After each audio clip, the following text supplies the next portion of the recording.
Sobre el seguimiento del curso.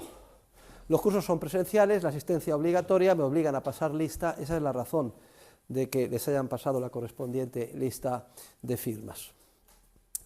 Ahora bien, si alguien se pone enfermo, etcétera, todo el curso está grabado y disponible, tanto en mi página web como en mis sitios, en las redes que me lleva un gestor, como en anarcocapitalista.com, exactamente lo que yo digo, el contenido esencial es el mismo. Otra cosa es que la explicación formal varíe a lo largo de los años, con los ejemplos que utilizo, etcétera. Otra idea esencial, tienen ustedes el programa, que ahora lo vamos a ver, porque vamos a empezar a explicarlo, pero les voy a decir un secreto. El curso exige el seguimiento de los correspondientes libros, y empezamos hoy con este. Todo el mundo tiene que venir con su libro de dinero, crédito bancario y ciclos económicos durante el próximo mes, porque lo vamos a ver de cabo a rabo, íntegramente.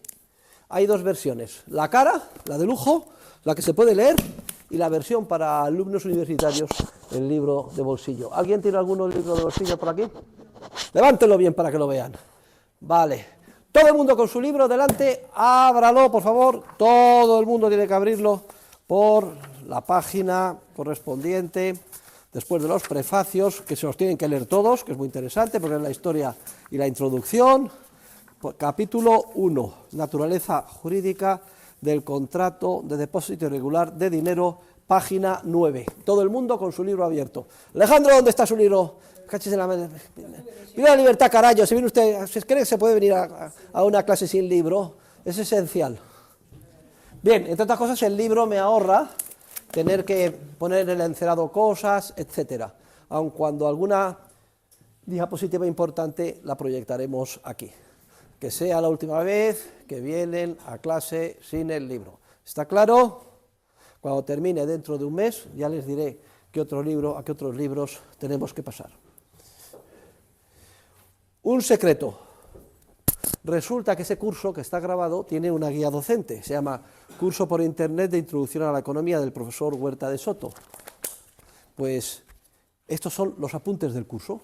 Si ustedes quieren ahorrarse, tener apuntes del curso, se compran este libro y verán exactamente lo que explico yo de manera resumida. Son equivalente a los apuntes del curso, porque uno de los alumnos lo que hizo es ponerlo de manera sintética para que sirviera como guía para el curso. A partir del día 21, página 138-139, empiezan. Entonces, si quieren, para que tengan acceso, ¿dónde están los delegados o la delegada? Pues le voy a dar, haces una foto y lo distribuye, luego me lo devuelve. Todo el mundo con el libro es imprescindible, no se puede vivir en un mundo universitario sin libros, no hay cosa peor que más nos hayan laminado que las nuevas tecnologías que tienen un poder inmenso para acceder rápidamente a información tipo enciclopedia, pero tiene el inconveniente de que ustedes pierden el hábito de leer y no han leído un libro. No se preocupen, aquí sí que van a leer un libro. Todo el mundo tiene que tener su biblioteca de esta asignatura y del resto, mínima, y dejar la universidad con su biblioteca mínima y que les acompañe el resto de su vida. Ya verán con qué gusto pueden repasar esos libros, acordarse, pongan una diligencia cada vez que los lean. Hoy día tal, he leído el profesor ha dicho esto y lo otro, que se vea incluso alguna gota de sudor y sangre de ese día, sangre seca.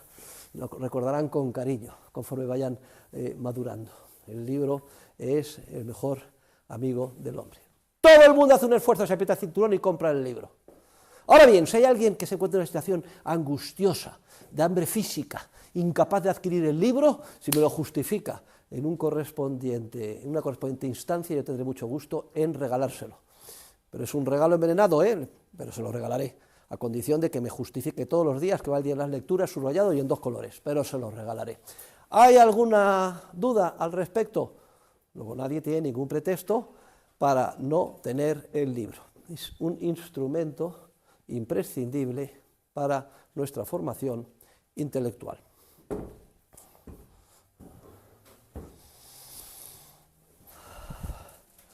Cojan el programa. En el programa, ábranlo por la página 17, programa del segundo cuatrimestre. Se indica día a día el trabajo que tienen que hacer ustedes. Yo ya he sido muy generoso y les he dejado aun a costa de retrasarnos en lo que a explicación se refiere, pero no a lecturas, el margen de la semana pasada. Ustedes tienen que venir con el libro leído, tal y como se indica, con las lecturas efectuadas para el martes 23 de enero de la semana pasada y el jueves 25 de enero. Hoy es página siguiente, martes 30 de enero. Proceso bancario de expansión crediticia. Es el capítulo 4. Luego todo el mundo tiene que tener perfectamente leídos y subrayados ya los capítulos 1, 2 y 3 de dinero y el cuarto, entre hoy y mañana, cuarto y quinto. Este curso va a la velocidad de la luz, no tengan ninguna duda. Ustedes tienen que hacer las lecturas según lo establecido en el programa. Les va a llevar todos los días antes de clase aproximadamente media hora, 3/4. Lean rápidamente, subrayando, aunque no entiendan nada. Van ustedes por delante mía. Luego yo voy por atrás explicando. Pero no se engañen, no piensen que como yo voy muy por atrás, ustedes pueden dormirse en los laureles, porque se sorprenderán. Daré un salto y les alcanzaré en cuanto se descuiden. Lo que pasa es que yo me reservo, como es lógico, el derecho, y con finalidades didácticas concretas, de extenderme en determinados ámbitos que considero de más importancia. Luego, a toda velocidad, a leer el libro aquí y que vea yo, además, que está subrayado. Pasaré aleatoriamente a comprobarlo. Este es un curso de lectura dirigida, en el que el profesor actúa como coacher. Les explica luego lo importante, de manera que quede bien claro, deja el toro toreado para que ustedes rematen memorizando en casa y luego sigan adelante. Y así hasta el final.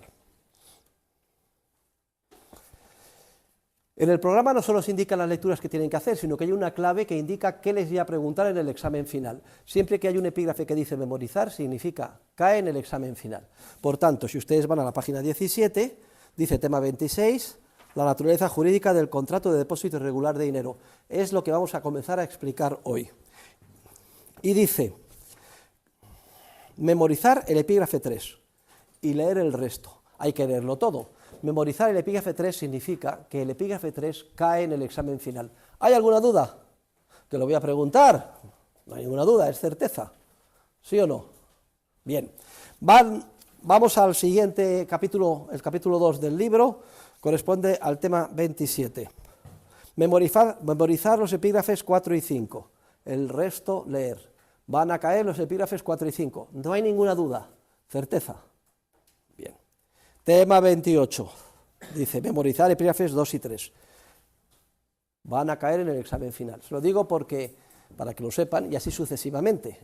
Hombre, no pongo en el programa, esto se preguntará en el examen, porque a lo mejor el señor rector me llamaba a capítulo y decía, oye, como le dices a los chicos lo que se va a preguntar, entre ustedes y yo tenemos esta clave. Memorizar significa que cae en el examen final. Usted en la edición en francés del Harmattan, mi amigo, tiene que ir pasando, teniendo el programa, porque los epígrafes son idénticos, lo único que está en francés. Muy bien.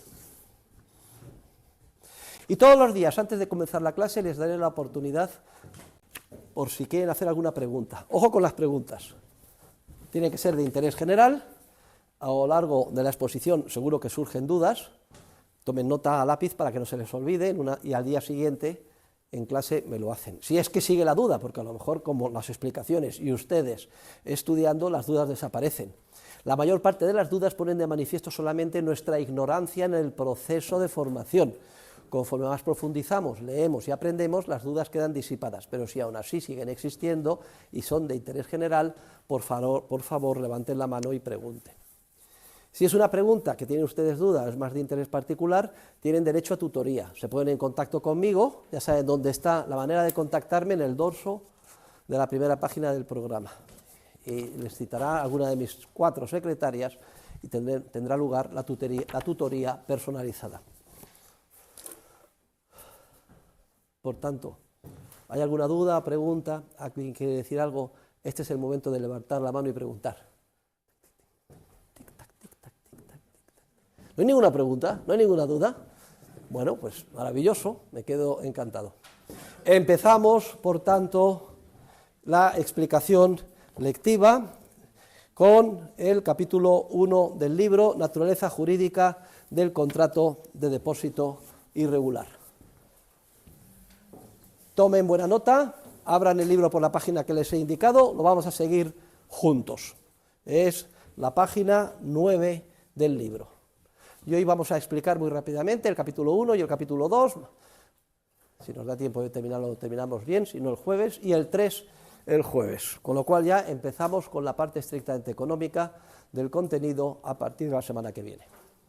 En paralelo, tienen ustedes, y es el 40% de la nota, que leer y hacer un resumen de las unidades didácticas del libro de mi dilecto discípulo catalán, Jordi Franch Parella, titulado Economía, que ya les enseñé el otro día y que conocen. Resumen de la unidad didáctica, y me la mandan, y luego actividades en español y en inglés.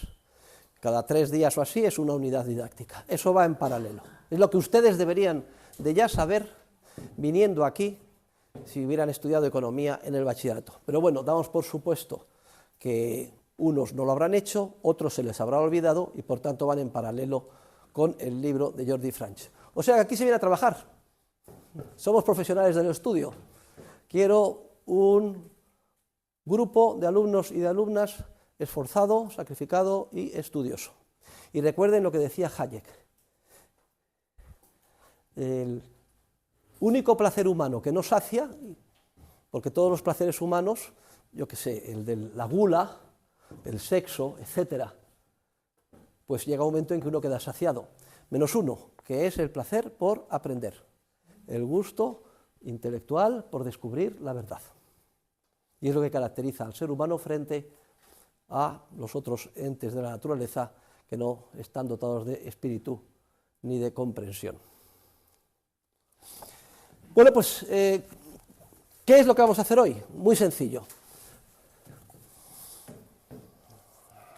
Tenemos que explicar por qué existen unos órganos de planificación central en Occidente, en las mal llamadas economías de mercado, de los cuales dependen toda nuestra vida.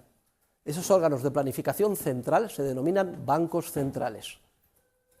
Y vamos a entender por qué existen y han surgido los bancos centrales, como consecuencia de la concesión de un privilegio odioso a un grupo pequeño de agentes económicos en contra de los principios esenciales del derecho de propiedad que exige una economía de mercado y un sistema de capitalista sano para funcionar, en contra, por tanto, de la humanidad. Ese grupo pequeño de agentes económicos ha recibido un privilegio del Estado para actuar al margen de los principios generales del derecho. Ese grupo privilegiado pequeño son los banqueros privados y que, como consecuencia de determinados intereses espurios, tanto de ellos como de los gobernantes, actúan al margen de los principios generales del derecho. El Estado se ha ocupado de hacer legal lo que no tiene ninguna legitimidad desde el punto jurídico. ¿Y en qué consiste ese actuar ilegítimo? En lo que denominaremos banca con reserva fraccionaria. Explicaremos que la banca con reserva fraccionaria es inherentemente inestable. Es la causa de la inestabilidad financiera que afecta a las economías mal llamadas de mercado, fuertemente intervenidas por gobiernos y sobre todo bancos centrales. Y como la banca con reserva fraccionaria es inherentemente inestable, ellos mismos pidieron la creación de un prestamista de última instancia o banco central que les sacara de los apuros cuando venían mal dadas, cosa que la experiencia regularmente demostraba que una y otra vez sucedía. Y todo esto es como consecuencia, repito, de la violación de los principios generales del derecho en relación con una institución jurídica, que es el contrato de depósito. Y por eso hago esta introducción. No se sorprendan ustedes, alumnos de economía en el grado de ADE. Por eso tenemos que comenzar el curso con un repaso de las instituciones jurídicas relacionadas con la actividad bancaria. El comienzo del curso es netamente jurídico. No se sorprendan, es que yo me he matriculado en Administración y Dirección de Empresas, no en Derecho. Puede ser que sí, y de hecho así lo es, pero no es menos cierto que el enfoque de esta cátedra, cuyo hilo conductor esencial quise explicar en la clase del pasado jueves, es un enfoque eminentemente multidisciplinar. No se puede entender, ni ustedes ni yo, nada del mundo económico que nos rodea si no entendemos igualmente las instituciones sociales y sobre todo jurídicas que lo hacen posible. Lejos de ese nirvana aséptico, ajeno a la realidad, que desarrollan mis colegas de la escuela clásica o neoclásica, que centran su estudio de investigación en un hipotético modelo de equilibrio, que si por algo se caracteriza es porque no hay cambios, porque no se permite que existan hombres creativos, porque se elimina radicalmente la función empresarial, que se centra en ese modelo estático.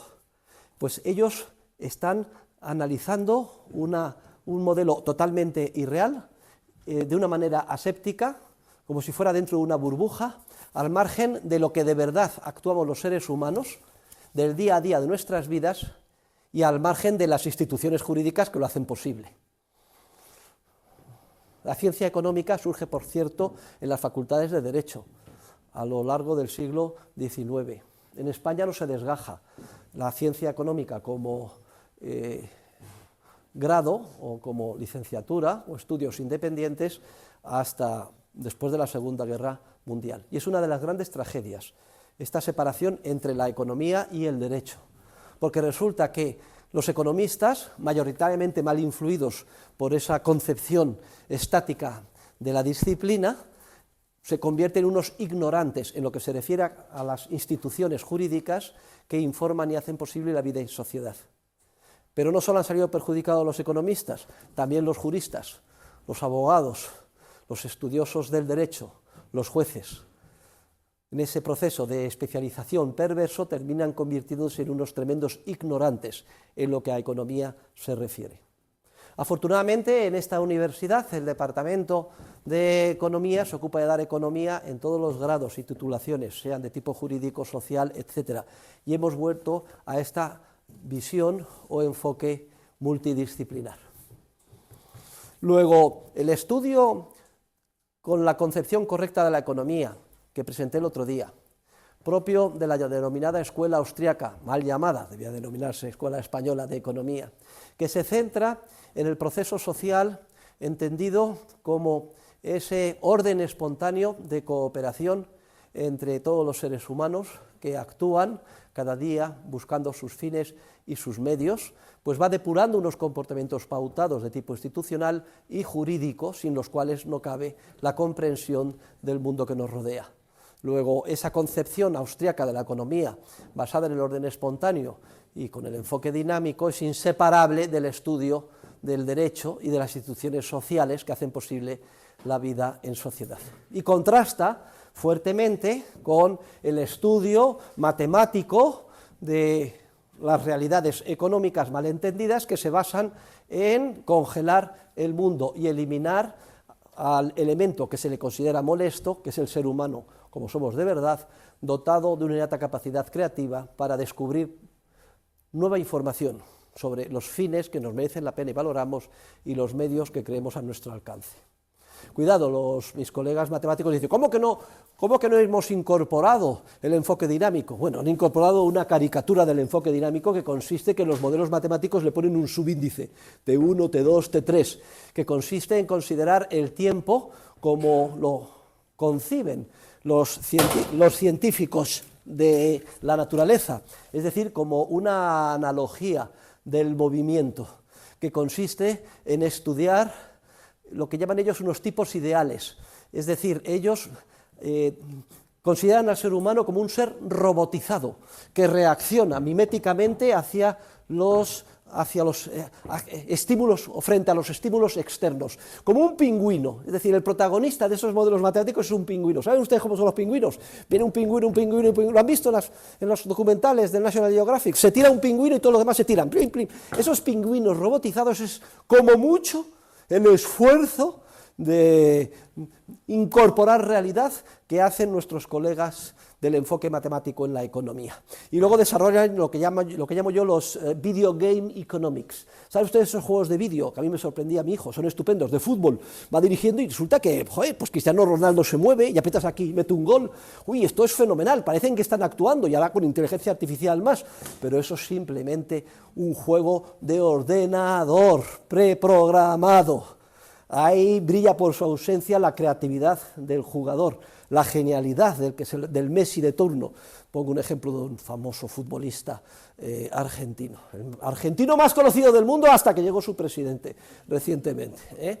Vale, brillan por su ausencia. A pesar de eso, los llaman a esos modelos matemáticos endiosados al margen de la realidad, Dynamic Stochastic General Equilibrium Models. O sea, modelos de equilibrio general, o sea, no se lo callan, dinámico-estocásticos, y luego hacen como miles de escenarios y lanzan los ordenadores más potentes, y en función de esos escenarios, al final, pues sale el resultado del modelo, y se lo llevan a un consejo de administración, por ejemplo, en el órgano de planificación central de la Unión Europea, llamado Banco Central, donde hay una presidenta muy lista, francesa, que se llama Lagarde, una cara un poco pajaril, y entonces los consejeros de los diferentes miembros de la eurozona, y ahí nadie se te va a decir esta boca es mía porque lo ha dicho el ordenador, y el ordenador y el modelo nos ha dicho que no va a haber inflación, y luego cuando hay inflación sale el ordenador y el modelo dice no se preocupen, esta inflación es pasajera, solo va a durar 2 meses, y luego resulta que no solo no dura 2 meses, sino que una inflación tremenda, no tan grande como la de la Argentina, pero para nuestros estándares tremenda, porque suben ustedes a interés compuesto la inflación de los últimos 3 o 4 años, y como nos han depreciado el 20% más de nuestras unidades monetarias, y luego Christine Lagarde sale en el Financial Times y literalmente dice, lo único de lo que me arrepiento es haber hecho caso del modelo que me presentaron mis economistas y mi economista jefe, Philip Lane, en el Banco Central Europeo. No es una parodia lo que les estoy diciendo a ustedes, es una realidad. Y una realidad trágica, porque el destino de nuestras vidas depende de lo que decidan una docena de señores en un consejo de administración, señores y señoras, hay que ser paritario, en un consejo de administración dirigidos por un modelo caja negra de tipo matemático que se basa en una profunda incomprensión de cómo funciona la ciencia económica. Pero nosotros no vamos a caer en ese error. El profesor de ustedes, aparte de doctor en economía, es doctor en derecho, o sea, sé de lo que estoy hablando. Y por eso creo que con esta introducción será más que suficiente para que valoren lo que supone que comencemos el curso con un estudio de naturaleza jurídica. Es lo que vamos a hacer en el primer capítulo. Vamos a estudiar de forma a fondo, desde el punto de vista jurídico, en qué consiste la institución del contrato de depósito bancario de dinero y en qué se diferencia del contrato de préstamo. Es lo que ustedes han estudiado, porque lo tenemos que tener muy claro desde el principio para entender todo lo que viene después. El capítulo segundo, que vamos a pasar inmediatamente después, es un capítulo de historia de los hechos económicos, es decir, en qué momento de la historia y por qué razones se corrompen los principios generales del derecho, que estaban muy claros, distinguiendo el contrato de depósito del contrato de préstamo, y qué efectos ha tenido esto en cada momento de la historia, hasta llegar hasta hoy. En el capítulo 3 haremos un repaso sobre los intentos que ha hecho la doctrina para tratar de justificar lo injustificable, que es el ejercicio de la banca con necesidad fraccionaria. Y a partir del capítulo 4 ya empezamos con el análisis estricto de la institución desde la perspectiva económica. En este sentido, el libro Dinero, Crédito Bancario y Ciclos Económicos es un tratado de análisis económico del derecho desde la perspectiva dinámica de la escuela austríaca, de una institución jurídica concreta, que es el contrato de depósito bancario de dinero.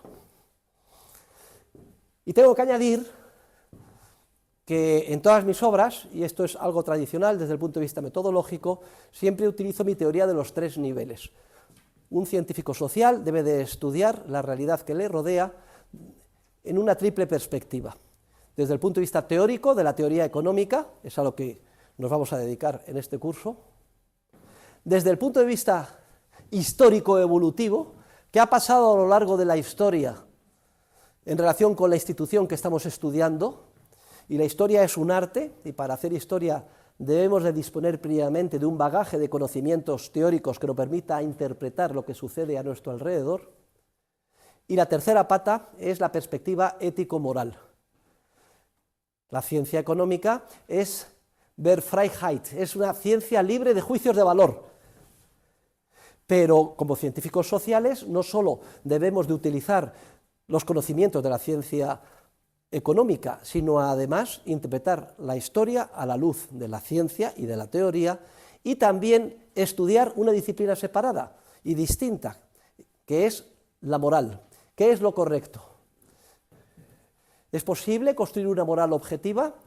Pues en su momento demostraremos que sí, e interconsensuable, y esto tiene su plasmación desde el punto de vista jurídico. Los tres niveles son ético-jurídico, vamos a empezar con unas consideraciones en este nivel, el histórico, el segundo capítulo, y el teórico, a partir del cuarto en el libro. El libro, como ven ustedes, acabamos de publicar la 8ª edición en español, utilicen la última edición. Hombre, si alguien utiliza alguna antigua también le vale, pero es que están revisadas, actualizada la bibliografía, y cada edición incorpora un prefacio nuevo. Y en los últimos 25 años, porque el libro acaba de cumplir 25 años, he ido siguiendo en los 8 prefacios la evolución de la historia económica de nuestra vida, desde 1998, que lo publiqué, hasta 2023, que es cuando cumplió los 25 años. Y el libro está traducido y publicado en 21 países e idiomas distintos, incluyendo el chino, el japonés, el árabe, el ruso, etcétera, y sobre todo el idioma por antonomasia científico, que es el inglés, donde lleva 4 ediciones en Estados Unidos. ¿Es mérito mío que este libro sea tan conocido? No, es mérito de 2 cosas.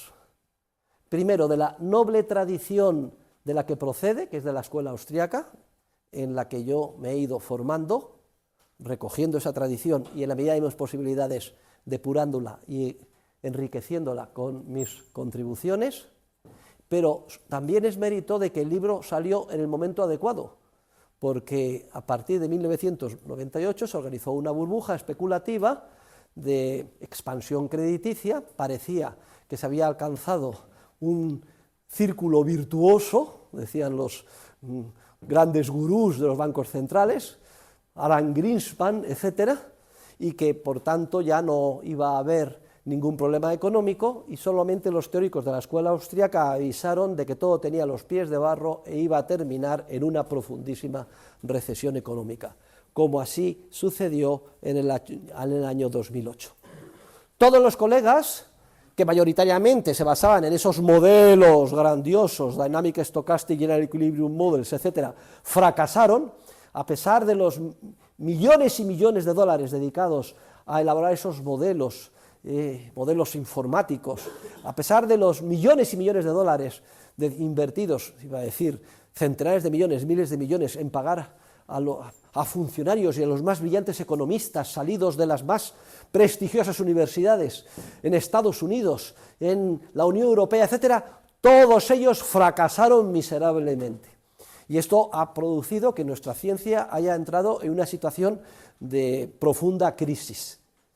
Y es en este momento, cuando se pone esto de manifiesto, la insuficiencia de la economía para dar respuesta a las cuestiones, a los problemas y a los desafíos que la humanidad tiene derecho a plantear a la ciencia económica, cuando se pone de manifiesto esta insuficiencia radical, manifestada además en un famoso discurso de la antigua reina de Inglaterra, ante todos los economistas ingleses, diciendo ¿cómo habéis fracasado? ¿Cómo no habéis sido capaces de prever esto que se ha sucedido?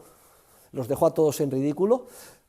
Surge de manera, por contraste y oposición, y evidente, que solo la escuela austriaca de economía, gracias al enfoque realista y dinámica que tiene, fue capaz de explicar y predecir lo que iba a suceder. Y esto supuso un impulso enorme al enfoque austriaco a partir de comienzos y de la primera y la segunda década de este siglo. Y como el libro más completo sobre este tema que estaba publicado es el mío, ahora entenderán ustedes, no hubo que partir desde cero, es que todo el mundo descubrió, es que aquí está todo ya, dinero, crédito bancario y ciclos económicos. Y son ustedes muy afortunados de tener la posibilidad de seguir en este curso este libro, leerlo, estudiarlo y memorizarlo de cabo a rabo de la mano del que lo ha parido, que es un servidor. No les sorprenderá a ustedes nada que lo que yo explico y digo en clase coincide literalmente con lo que dice el libro, no faltaría más, como que lo he escrito yo. Luego esa es la razón de que el libro se haya hecho tan famoso y que sea tan importante. Luego vino la pandemia, con una inyección monetaria también tremenda, y ahora estamos en una fase extraña de normalización. Los momentos históricos, pues la verdad es que son de un gran interés desde el punto de vista científico para ver lo que va a pasar. Y como alumnos del grado de Administración y Dirección de Empresas, nos es especialmente importante la comprensión del contenido de este libro, porque a lo largo de nuestras vidas, cuando estemos ahí fuera trabajando, nos permitirá entender en qué momento del ciclo o fase del ciclo estamos, y esto nos será de una ayuda imprescindible para aconsejar a nuestras empresas cuándo, cómo deben de invertir, deben de ser más prudentes, deben de retirarse o deben de poner toda la carne en el asador. Hasta el punto de que por este curso se han pasado muy importantes y distinguidos inversores. Por ejemplo, el llamado Warren Buffett español, Francisco García Paramés, con todo su equipo, etcétera. Han pasado por aquí, por esta aula, en años pasados. No porque gracias a saber la economía puedas acertar en el mundo de la empresa. Si esto fuera posible, yo sería hipermillonario, es decir, 1000 veces más millonario de lo que ya soy, me aproximaría a Mancio Ortega, pero no, los profesores somos gente humilde que estudiamos en términos formales la realidad. Pero el instrumental, ojo, que van a aprender, les va a ser utilísimo, va a impulsar exponencialmente su capacidad de acertar en el entorno en el que se encuentren en cada momento en el resto de su vida profesional. De ahí la enorme importancia que, al igual que por aquí se han pasado los que se juegan el dinero de otros invirtiéndoselo, los grandes gestores de inversión, etcétera. Por cierto, el libro de García Paramés escribió un libro que dedica un capítulo a la escuela austríaca, no sé cómo se titula, no lo recuerdo ahora, alguien lo tendrá por ahí a ver si lo puede buscar, porque él estuvo en Bestinver, luego pasó a Valor, se le fracasó, luego está en Cobas, y todos los que siguen la filosofía de la inversión en valor, que es uno de los temas que está ahora más de moda, pues en gran medida es imprescindible para entender lo que sucede y acertar a la hora de invertir en el mundo empresarial, siguen el esquema conceptual y metodológico no de los gurús de los modelos matemáticos, sino de la escuela austríaca y de su concepción dinámica y humanista y multidisciplinar del mercado.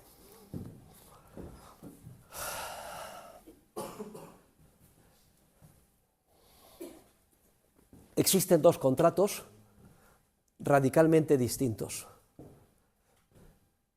Aunque en su apariencia externa, es decir, si viniera un extraterrestre y llegara a la Tierra sin entender nada de lo que hacemos, externamente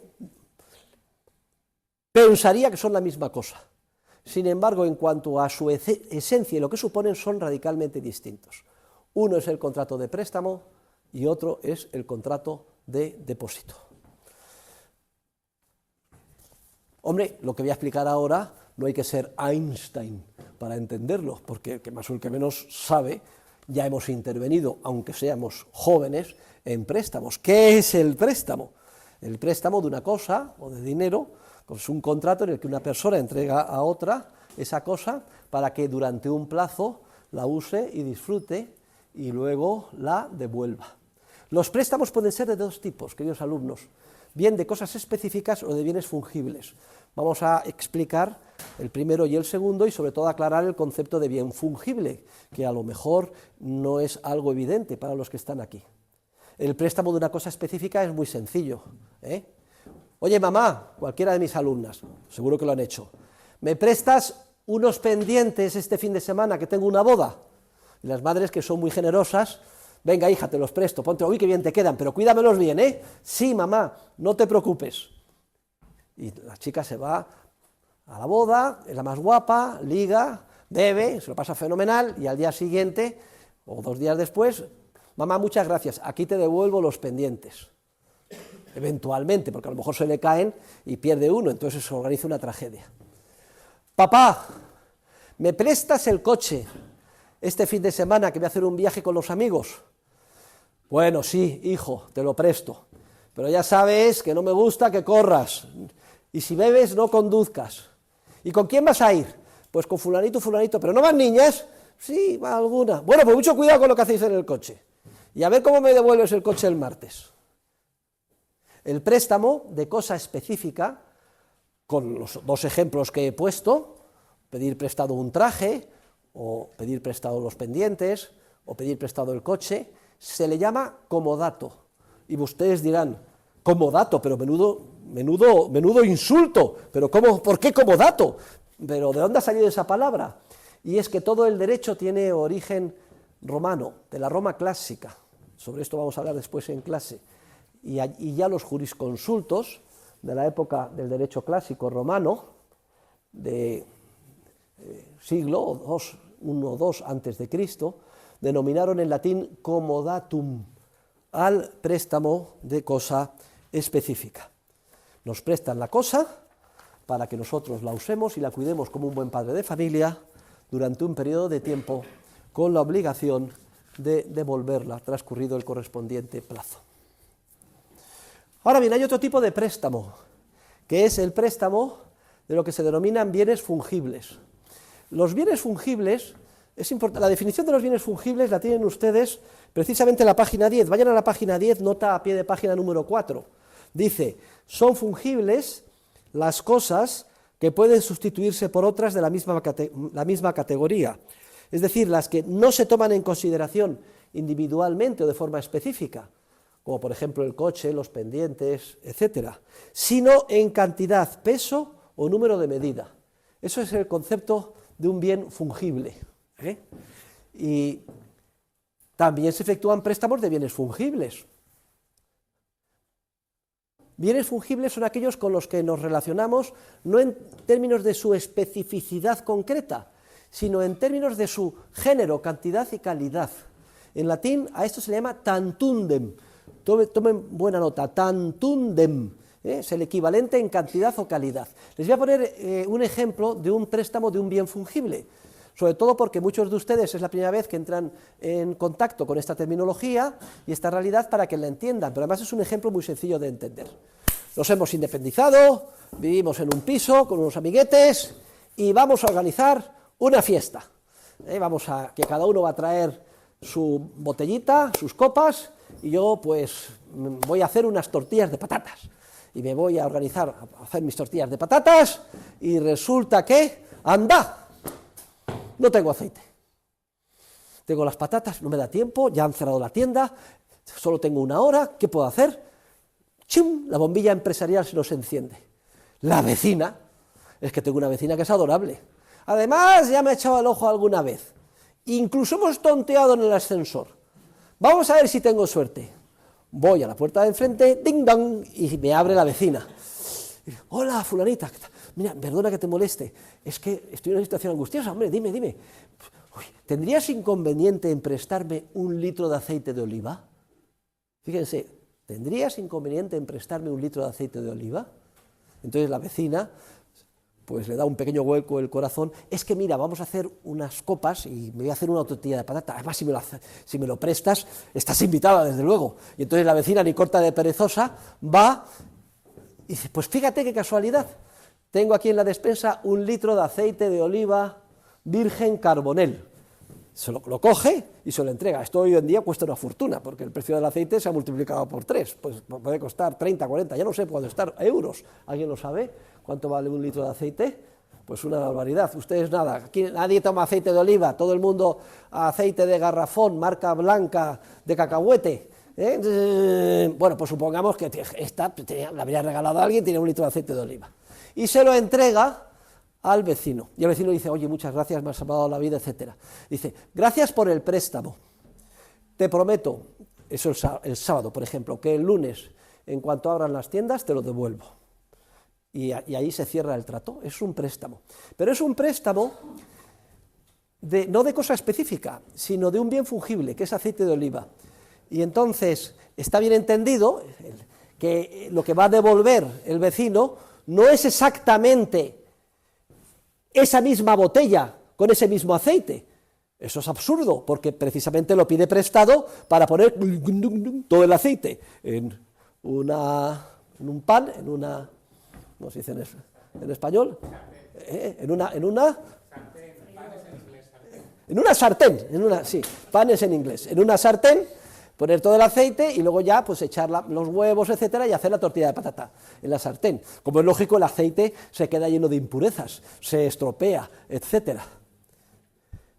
Imagínense que pasa el tiempo, pasa el domingo y llega el lunes por la mañana y el vecino se va con la sartén y todo su aceite oscuro, lleno de impurezas, maloliente, etcétera, va a la vecina, ding dan, hola, ¿cómo estás, Florita? Aquí vengo a devolverte tu aceite, y se lo da a la vecina. Bueno, la vecina lo más probable es que diría, primero estás loco, y luego le tiraría la sartén encima de la cabeza con todo el aceite. Pues no, eso no se haría, ni es concebible, porque ese préstamo es del aceite como cosa fungible. Lo que yo tengo que hacer si he recibido prestado 1 litro de aceite de oliva virgen de una determinada marca es ir el lunes a la tienda y comprar el equivalente en cantidad o calidad. No exactamente el aceite específico, la misma lata que prestó, etcétera, sino el equivalente. Lo compro, llamo a mi vecina y dice, aquí tienes tu aceite, te lo devuelvo, y la vecina se queda encantada por haber hecho el préstamo, haber quedado bien, y además, ay, qué bien lo pasé en la fiesta, he ligado mucho, lo que sea. Y lo repone en su despensa, y todos contentos. Fíjense que en relación con el bien fungible, en este caso aceite, nos relacionamos en términos de género, cantidad y calidad. Aceite de oliva virgen, 1 litro, marca Carbonell. No en términos de la cosa específica. Y lo mismo que pasa con el ejemplo que he puesto del aceite como bien fungible, pasa con todos los otros bienes fungibles que podamos concebir, como pueden ser pues, el trigo, etcétera. Y el bien fungible por antonomasia, queridos alumnos, es el dinero. Vamos a ver dónde está mi fajo. Cachis en la mar, que se me ha olvidado mi fajo. Traía yo mi fajo de dinero para hacer la explicación en clase hoy. No puede uno estar en todo. Imagínense ustedes, a ver, billete de 50 euros, lo que tiene que hacer un profesor para explicar la clase, 2 de 20 y 2 de 5. Imagínense ustedes que tienen un amigo y le dice, oye, tengo una emergencia, necesito que me prestes 50 euros. Y bueno, pues un sablazo. ¿Y cuándo me lo vas a devolver? No te preocupes que el lunes te lo devuelvo. Bueno, pues entonces mi amigo, que se llama Carlos, le doy los 50 euros y se los presto. Aquí están los 50 euros. Fíjense, 50 euros, firmado por Mario Draghi, y tiene un número, ¿eh? Tiene un número que está puesto aquí, a ver dónde está. Sí, es el VB 4896 45 90 64. Está y perfectamente identificado como una cosa específica.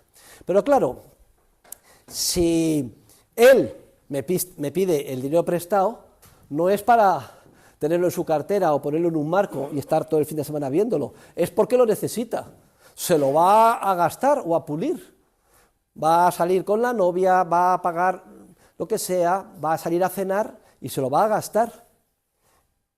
Y el lunes, que es cuando me tiene que devolver, transcurrido el plazo que es inseparable del contrato de préstamo, no le puedo exigir que me devuelva este mismo billete, igual que tampoco le podía exigir la vecina al vecino que devolviera exactamente la botella que le había prestado. Es absurdo, se frustraría, porque se lo prestó para que lo usara quemándolo en una sartén para hacer una tortilla de patatas, y yo le presto a Carlos, los 50 euros para que se los gaste, pero Carlos me los va a devolver, y el lunes resulta que recibe, pues yo que sé, una transferencia, o cobra, o lo que sea, y viene, profesor Huerta de Soto, le voy a devolver los 50 euros, y me da 2 billetes de 20, 40 y 2 de 5, 50, y yo los cuento y digo, muchas gracias, me lo has devuelto. Pero resulta que no es en términos específicos lo que yo le presté, que era esto. Pero da lo mismo, porque el ser humano se comporta con el dinero como si fuera un bien fungible, en términos de equivalencia, de género, cantidad y calidad. Y para nosotros es exactamente igual un billete de 50 euros que 2 de 20 y 2 de 5, porque tienen exactamente el mismo poder adquisitivo. El dinero es el bien fungible por antonomasia. Hemos entendido, por tanto, el concepto de bien fungible. Cuidado que son muy importantes en nuestra vida, y uno de los ejercicios que tenemos que hacer a partir de hoy es darnos cuenta, en relación con los bienes con los que nos ponemos en contacto a lo largo de nuestra vida, cuáles son fungibles o cuáles son bienes que nos relacionamos con ellos de una manera específica, uno a uno y en su individualidad concreta. Queridos alumnos, al préstamo de bien fungible se le llama mutuo. Igual que al préstamo de la cosa específica se le llama comodato, al préstamo del bien fungible se le llama mutuo. Mutuo, ¿y por qué mutuo? También procede del latín, mutuum. Los grandes jurisconsultos de la Roma clásica, hace más de 2000 años, denominaron mutuo a un contrato por el que una persona entregaba a otra una determinada cantidad de cosas fungibles, 1 litro de aceite, 50 euros, un quintal de trigo o lo que fuera, para que después de un determinado plazo se devolviera el equivalente en cantidad o calidad a lo recibido en préstamo, que se llama tantundem. Todo esto tienen ustedes que familiarizarse, Ya ha habido 3 palabrajos latinos: comodato, mutuo y tantundem. Otro secreto de la terminología jurídica: cuando ustedes vean que algo termina en ario, es el que recibe. Arrendador, el que alquila, y arrendatario, el que recibe la unidad y vive en la casa. Mutuante, el que presta una cantidad de bien fungible. Mutuatario, el que lo recibe y tiene la obligación de devolverlo. En términos más habituales nuestros: prestamista, el que presta; prestatario, el que recibe. Hombre, ya somos mayorcitos, estamos en la universidad, tenemos que empezar a dominar esta terminología. Es una muestra de madurez y de cultura.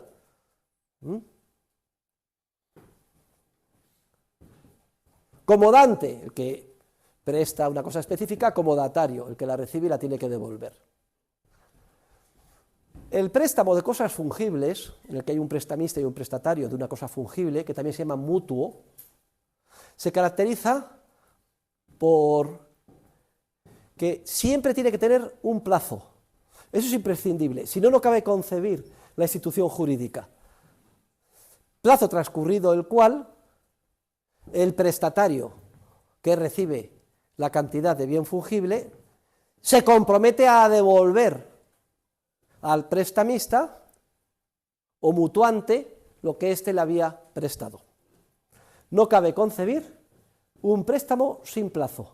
Es esencialmente inseparable de la institución y del concepto de préstamo.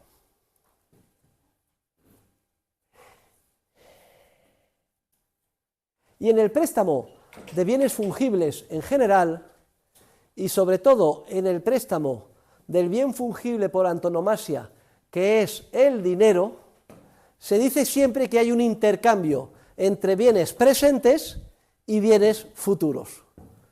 ¿Por qué?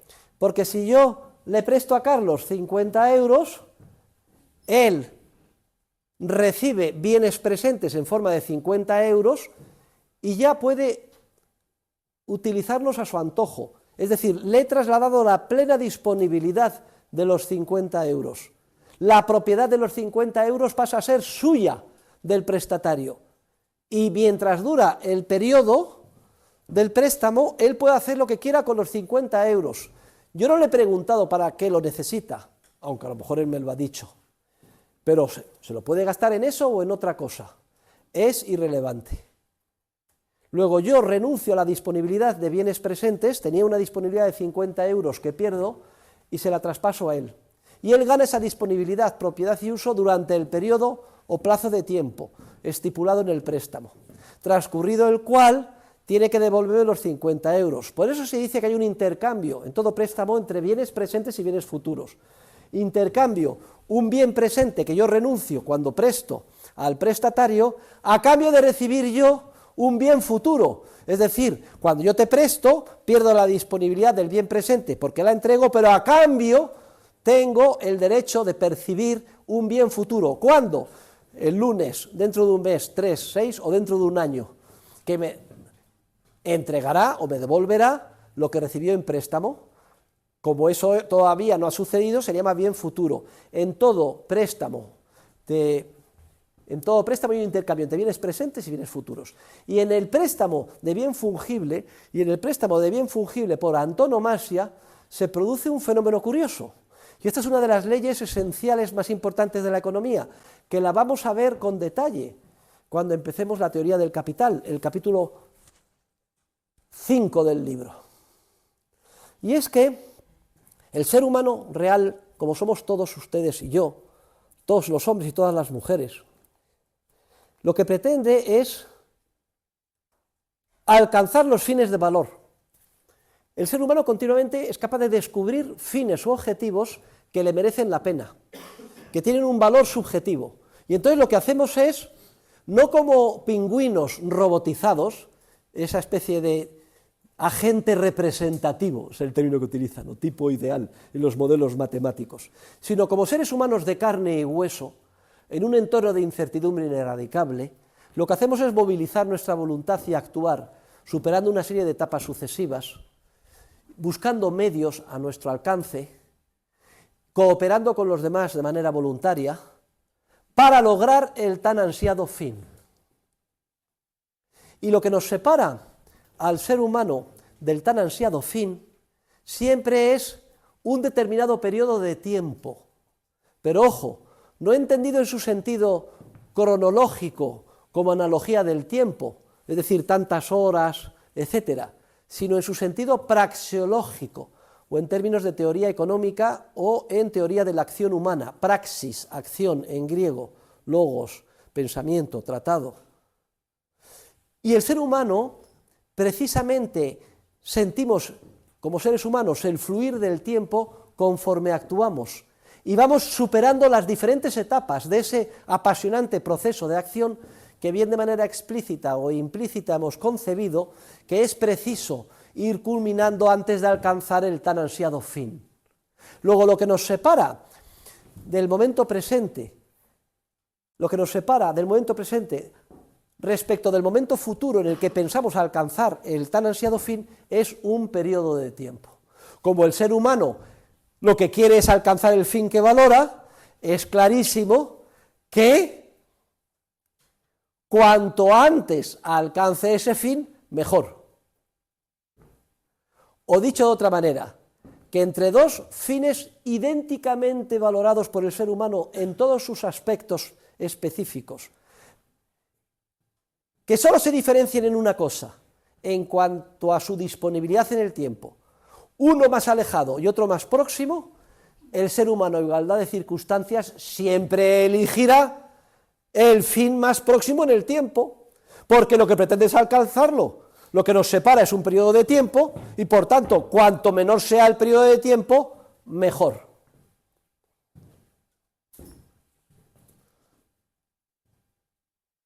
O dicho de otra manera, que a igualdad de circunstancias el ser humano solo está dispuesto a posponer en el tiempo la consecución de sus fines si es que piensa con ello obtener fines de más valor. Es exactamente lo mismo, pero dicho de otra forma distinta. Lo que nos separa, el ser humano, ¿qué es lo que hace? Actuar. Es lo que más nos distingue nuestra naturaleza, lo que más nos diferencia de todos los entes del mundo exterior. La acción, ¿en qué consiste? En descubrir un fin que nos merece la pena y movilizarnos hasta lograrlo. ¿Qué es lo que nos separa del fin? Un periodo de tiempo. Lo que le estoy diciendo es que a igualdad de circunstancias, cuanto menor sea el periodo de tiempo, mejor. Y lo que les acabo de explicar es lo que en economía se conoce con el nombre de la categoría de la preferencia temporal, que los economistas, de una manera muy resumida, dicen: la preferencia temporal consiste en que a igualdad de circunstancias el ser humano prefiere los bienes presentes a los bienes futuros. ¿Significa esto que solo actuamos para el presente? No, continuamente estamos actuando cara al futuro. Todos ustedes, queridos alumnos, en vez de estar dedicados a un grado de AD, de Administración y Dirección de Empresas, que les va a llevar 4 años hasta que se gradúen, después saldrán al mercado laboral eventualmente o continuarán con un máster, tienen otra alternativa. Podrían contratarse en la construcción, conduciendo, por ejemplo, una retro, como sucedió con muchos jóvenes de 18 años en la época de la burbuja inmobiliaria. ¿Qué es eso de estudiar? Pero si hay aquí una demanda tremenda, la demanda del ladrillo. España es el país que está construyendo más viviendas en el mundo, quitando China. Construye 700.000 al año, igual que en el resto de todos los países de la Unión Europea juntos. Había aquí una burbuja, ya explicaremos por qué, todo artificial, luego todo se derrumbaría. Una demanda tremenda. Y cualquier chaval de 17, en cuanto se acaba el carnet de conducir de 18, que ve una demanda ilimitada. 3.000 euros, 3.000 euros mes, brutos. Yo matricularme, ¿qué coño? Y resulta que eso destroza la vida a miles de jóvenes que durante la burbuja, la etapa de la flor de su vida, pues la pierden trabajando, luego viene la crisis, todos son despedidos y resulta que tienen que empezar desde cero, ya mayores, en todo caso a estudiar y que no consiguen trabajo. Pero era una decisión personal. A igualdad de circunstancias se prefieren los bienes presentes a los bienes futuros. Ustedes ahora están renunciando a bienes. ¿Por qué? ¿Por qué renuncian? Y es lo que caracteriza al hombre maduro. Estamos continuamente dispuestos a posponer en el tiempo la consecución de nuestros fines porque pensamos que con esto vamos a lograr fines de más valor. Y eso es lo que caracteriza al ser humano civilizado. Bueno, pues casi sin darnos cuenta hemos dado entrada a la explicación de lo que es el tipo de interés. Porque el tipo de interés, todo en buena nota, lo vamos a explicar con todo detalle, en el capítulo 5, etcétera, es quizás el precio más importante en una economía de mercado y por la trascendencia que tiene, el que más libre y menos manipulado debería de estar. Y sin embargo, la gran tragedia del mundo que nos rodea es que es un precio completamente prostituido, manipulado por gobernantes, bancos centrales sin escrúpulos, etcétera, con un coste para la humanidad inmenso en términos de distorsión del cálculo económico, generación masiva de malas inversiones, de poner las semillas de profundas crisis y recesiones económicas, de generar paro masivo, etcétera. Sobre esto vamos a hablar, como se dan ustedes cuenta que es vital, ¿no? Entonces, estamos dispuestos a intercambiar bienes presentes por bienes futuros solamente si, transcurrido el plazo, por ejemplo de un año, además de la devolución de los bienes presentes que se prestaron, nos entregan algo más. Ese algo más que nos tienen que entregar responde a nuestra valoración en términos de preferencia temporal. Como a igualdad de circunstancias el bien presente vale más que el bien futuro, 50 euros hoy valen más que 50 euros dentro de un año. Y solo estaremos dispuestos a prestar 50 euros hoy si dentro de un año, además de los 50 euros, me entregan una cantidad adicional. Esa cantidad adicional es la que se denomina el precio de los bienes presentes en función de bienes futuros. Si yo le entrego a él 100 euros, pues pactamos que dentro de un año me va a entregar 105. El precio, ven ustedes, es que 100 euros hoy valen 105 dentro de un año. Lo que pasa es que ese precio, por razones de costumbre inveterada, siempre se expresa no que 100 euros hoy de préstamo valen 105 que tendré que devolver dentro de un año, sino que se expresa por tradición inveterada en términos de tanto por ciento. Y si dice, ¿cuánto es el tipo de interés? Un 5%, pues ya se sabe que yo puedo obtener préstamos hoy a cambio de dentro de un año devolver lo que se me ha prestado más un 5% de interés. que recoge el precio de los bienes presentes en función de los bienes futuros, que no es sino una plasmación de la tasa social de preferencia temporal, en la que intercambiando unos con otros todos los seres humanos, todos ellos, porque es ontológicamente inseparable de nuestra naturaleza, valorando a igualdad de circunstancias más el presente que el futuro, pero como hay variaciones de intensidad en lo que a tal valor, preferencia por el presente se refiere en relación con el futuro de unos seres humanos a otros, hay posibilidades de efectuar intercambios mutuamente satisfactorios entre las partes y termina plasmándose un precio de mercado, que es el precio de mercado de los bienes presentes en función de los bienes futuros, que se denomina tipo de interés. Y todo esto lo que he hecho es, de una manera muy sintética, explicar con detalle lo que vamos a ver con toda la extensión necesaria en el capítulo 5 del libro, dedicado a la teoría del capital, que es quizás el corazón de la ciencia económica. Yo siempre he dicho que mientras no estudie teoría del capital no me enteré de nada de qué iba esto. Y una de las grandes tragedias de los programas estatistas que nos han impuesto los ministerios es que han eliminado la teoría del capital de los programas de economía, con lo cual salen generaciones y generaciones de economistas sin saber economía, y sus profesores tampoco. Pero eso no les va a pasar a ustedes. Desde la primera clase ya hemos entrado a explicar los rudimentos, al menos, de la teoría del capital, que veremos con todo detalle. ¿Y a cuento de qué venía todo esto? A cuento de que en el préstamo de bien fungible, que se llama mutuo, y del bien fungible por naturaleza, que es el dinero, siempre supone un intercambio de bienes presentes con bienes futuros, y hay dos elementos inseparables del contrato. Uno, el plazo, siempre hay que fijar un plazo de devolución, si no el préstamo no tiene sentido, y otro, el tipo de interés, que se pacta de manera muy habitual, yo diría que en la mayor parte de las ocasiones. No es obligatorio pactarlo, ¿Cuántas veces, oye papá, que estoy muy ajustado, que me falta un dinero para comprar el piso, ¿me puedes prestar 10.000 euros que te lo voy devolviendo a lo largo de 5 años, a razón de 2.000 euros año? Y los padres, que son muy buenos, generalmente te prestan los 10.000 euros y no te piden intereses. Pero esto es una excepción rarísima. En realidad lo que están haciendo los padres es donar al hijo el interés, porque cuando el hijo le devuelva, o la hija, los 2.000 euros cada año, desde la perspectiva de hoy, tiene un valor inferior a lo que está entregando el padre, que son los 10.000 euros. Pero quitando estos casos atípicos de préstamos con personas con las que estás sentimentalmente relacionado, familiares, amigos, etcétera, en la sociedad en general es un valor entendido que en el préstamo siempre se incorpora como elemento el interés, porque el préstamo supone un intercambio de bienes presentes a cambio de bienes futuros, y a igualdad de circunstancias los seres humanos siempre preferimos los bienes presentes en relación a los bienes futuros. Hombre, no creo que lo que he explicado hasta ahora sea muy difícil de entender. Yo creo que hasta ahora lo que estamos haciendo es remachar algo que ya sabíamos de una manera ya más sistemática. Sin embargo, hay un contrato radicalmente distinto del contrato de préstamo, que se denomina el contrato de depósito. Y así como el préstamo podía ser de cosa específica, que se llamaba, ¿cómo?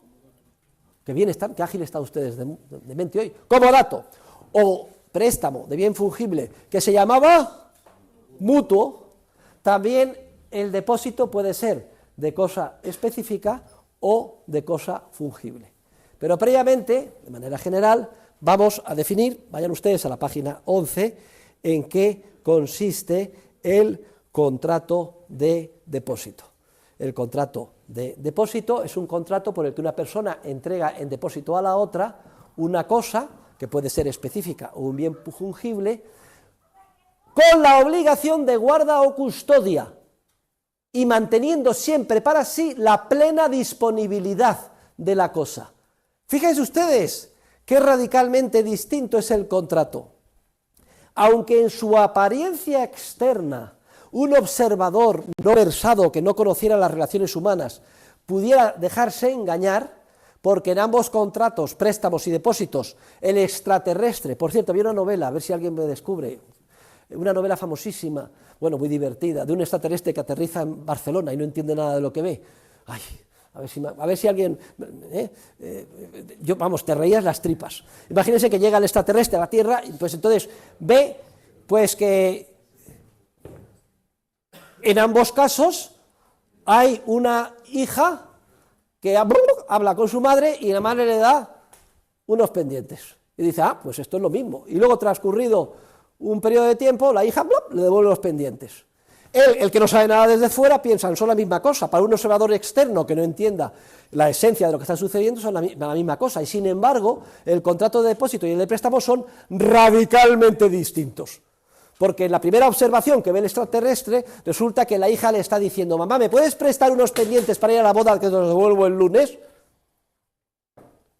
Y entonces, transcurrido el lunes, le devuelve los pendientes y ella tiene la hija la disponibilidad de los pendientes y su uso durante el plazo. En el segundo ejemplo, lo único que oye son unos sonidos guturales, el extraterrestre, y lo que resulta es que la madre le está diciendo a la hija, oye hija, me voy a ir este fin de semana, ¿me puedes guardar en depósito los pendientes? Sí, mamá. Guárdalos en tu caja fuerte. Sí, mamá, no tengas ninguna duda. Y la madre le entrega los pendientes y la hija va y los guarda. Pero la obligación de la hija es guarda y custodia. La madre le dice, guárdamelos hasta que yo te los pida. Es decir, no se pierde la disponibilidad en ningún caso, ni se traslada la propiedad. Los pendientes siguen siendo de la madre. Las puede pedir cuando quiera. Y efectivamente, transcurrido, el lunes llega y dice, oye, a propósito, dame los pendientes. Sí, mamá, ahora te los devuelvo. Va a la caja y se los devuelve. El contrato de depósito se entrega la cosa por el depositante al que lo recibe, que se llama depositario, con la obligación de guarda o custodia. Y siempre manteniendo la disponibilidad plena a favor del depositante.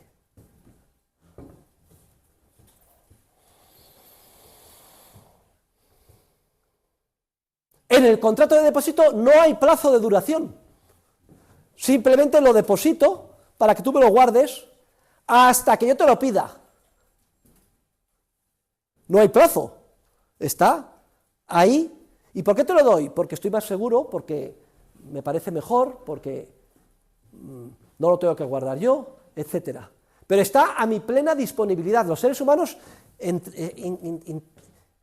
participamos en múltiples ocasiones de contratos de depósito, porque salimos ganando, depositando algo a alguien para que nos lo guarde de manera segura, etcétera. No hay plazo.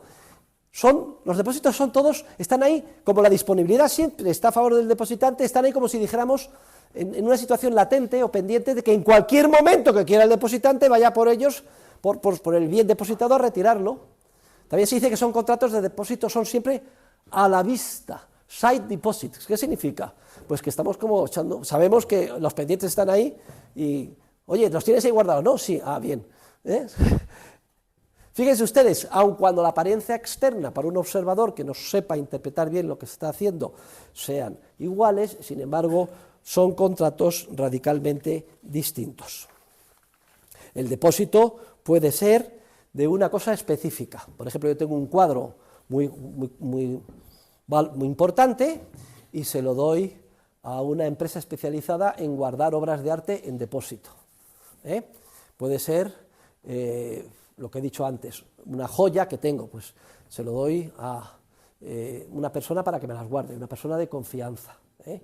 O tengo en el armario pues unos trajes y no me caben y se los doy a esta para que me los guarde. ¡Ojo, para que me los guarde! Como un buen padre de familia, custodiándolos igual o mejor que si fuera yo. No para que, mamá me ha prestado los pendientes, fenomenal, me los pongo y los uso. ¡No! Yo presto el cuadro, pues venga, pues lo voy a alquilar, etcétera. ¡No!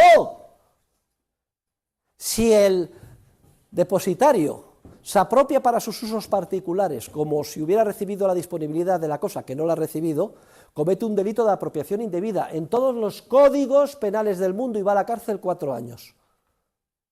Aun cuando la cosa no se vea afectada. Porque en el contrato no es un contrato de préstamo, donde esté pactado y bien entendido que yo voy a utilizar el aceite para hacer la tortilla de patatas. No es que la vecina me haya dicho, oye, me voy de viaje y me da miedo porque va a venir la asistenta a dejar este litro de aceite en la despensa. ¿Me lo puedes guardar el litro de aceite? Sí, yo te lo guardo. Y yo tengo obligación de guardarlo en mi despensa, pero no gastármelo utilizando, hacer una tortilla de patatas, etcétera. Cometo un delito de apropiación indebida. Porque dice, me lo guardas. Y no digo que me lo guardas durante...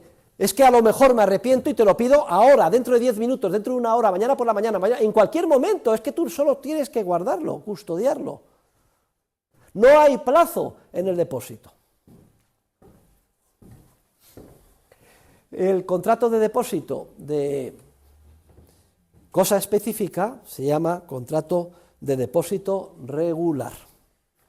Pero también hay contratos de depósitos de bienes fungibles, que son, ya los hemos explicado, aquellos bienes con los que el ser humano en su devenir, en su profesión o en su acción se relaciona con ellos en términos no de su individualidad específica, sino en términos de género, cantidad y calidad, lo que llaman los romanos el tantundem, el equivalente en cantidad o calidad. Y el depósito de bienes fungibles se denomina, por una razón que luego explicaré, depósito irregular.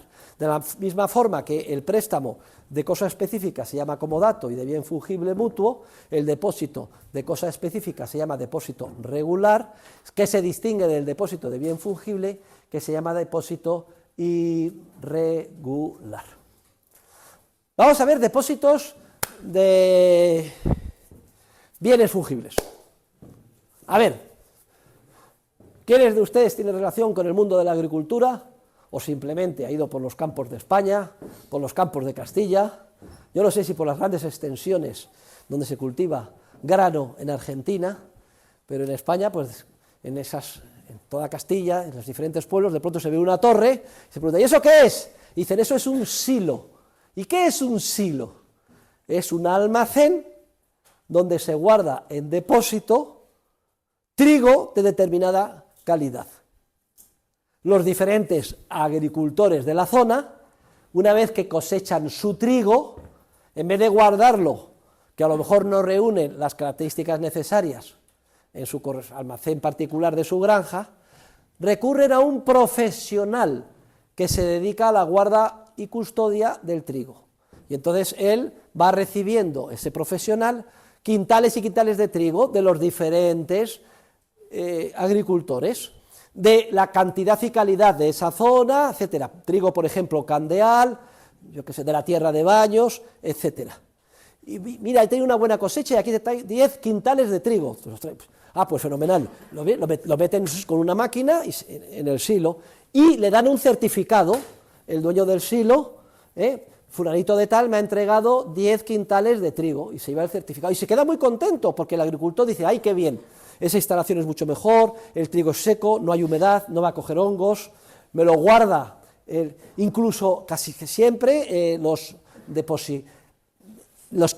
depositarios que se dedican profesionalmente a recibir el depósito y a la guardia y custodia suelen ser asociaciones de agricultores, los propios agricultores son los que han financiado la construcción del silo, etcétera. Y un agricultor hace eso, otro agricultor hace el otro, y al final el silo se llena.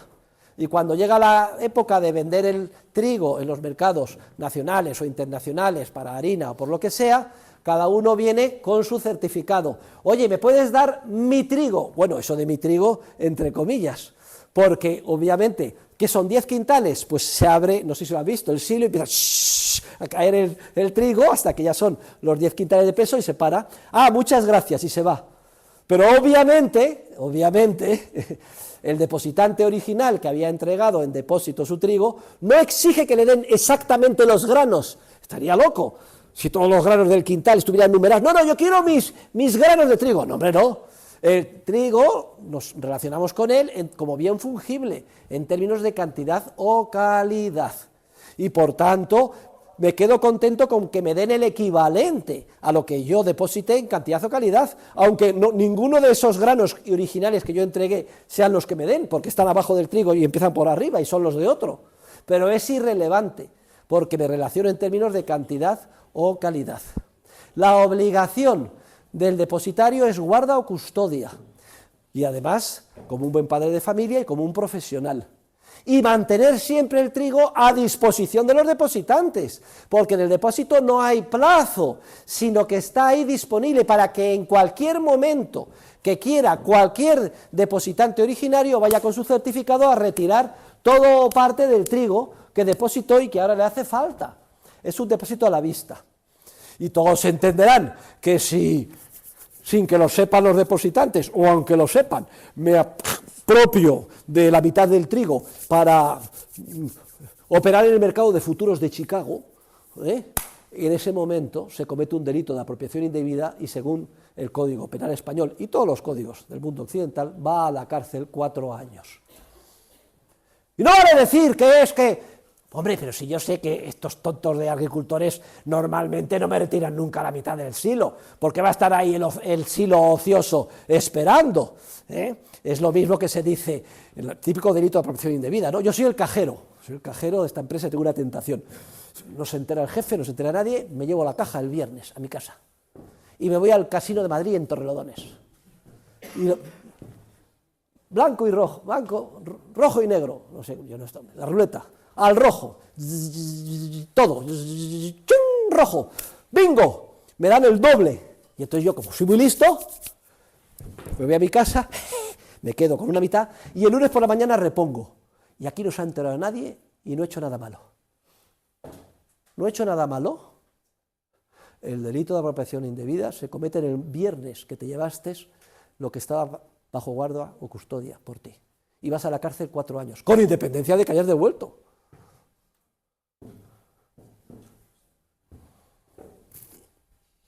Vamos a ver otro bien fungible. España. Están los árabes desde la batalla de Guadalete, 600 y pico, hasta 1492. 800 años. Esto imprime carácter, Léanse ustedes el libro de Américo Castro, La realidad histórica de España. Vienen encafetados el fin de semana, apasionante. Se lee en una noche. Pero bueno, esto es simplemente una digresión. Muchos de los términos del castellano son de origen árabe. ¿Saben ustedes cómo se llama en español a un depósito de aceite? Almazara, viene del árabe. Y es exactamente lo mismo que hemos hablado en relación con el trigo respecto de los dueños de los olivares, que cosechan las aceitunas, las machacan, sale el jugo y entonces depositan en la almazara el aceite, equivalente en cantidad o calidad, y cuando compramos una botella de aceite nos regala un aceite muy refinado, pues este es un aceite pues picual o de un aceite mallorquín, etcétera, y vemos la finca, pero lo que han hecho los agricultores es poner en un depósito su parte de aceite, que quedan sus moléculas indistinguiblemente mezcladas, las de uno con otro depositante, y el depositario, bien sea la asociación de agricultores o un particular, etcétera, da un certificado a cada uno de los depositantes y se lo guarda, y en el momento en que ellos quieren retirar cualquiera que sea, pues van y retiran ¿qué? Pues tantos hectolitros de aceite, pero no las moléculas originariamente depositadas, sino las equivalentes en cantidad o calidad.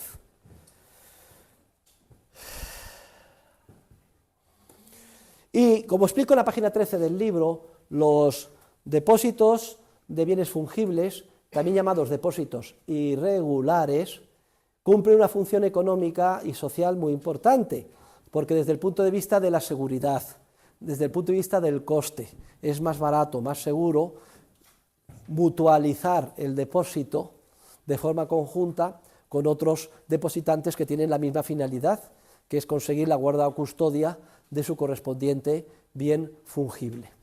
También tiene naturaleza desde el punto de vista del seguro, etcétera, lo tienen explicado en el libro, no nos vamos a extender en ello. ¿Y por qué se llama depósito irregular? Esto es una especie de sesgo que viene de los comentaristas del Corpus Juris Civilis, luego nos referiremos más adelante a él, que consideraron, se armaron un pequeño lío y dijeron, es que en el depósito nunca se traslada la propiedad de la cosa y la disponibilidad siempre queda a disposición del depositante. Pero en cambio, en el depósito de bien fungible, como las moléculas de aceite quedan mezcladas unas con otras, es como decían ellos, razonaban mal, es como si la propiedad de las moléculas pasara, un lío, al depositario y él pudiera entregar las moléculas que quisiera. Y entonces dijeron, como los depósitos no se trasladan nunca la propiedad, y aquí parece que sí, porque no tiene obligación de devolver las mismas moléculas, vamos a denominar depósito irregular. Fue un error, una confusión mental, lo que ustedes dicen coloquialmente, una paja mental, que se hicieron estos juristas. Porque no se traslada la propiedad, lo único que pasa es que cuando el bien es fungible, la propiedad se considera en sentido abstracto, en términos de cantidad o calidad, y siempre queda esa propiedad en términos abstractos del quintal de trigo o de los hectolitros de aceite que he depositado, es propiedad del depositante, como bien fungible en términos de cantidad o calidad. Pero les he explicado simplemente una anotación a pie de página de dónde procede el nombre que ya adquirió carácter de naturaleza desde hace muchos siglos de depósito irregular para el depósito de los bienes fungibles.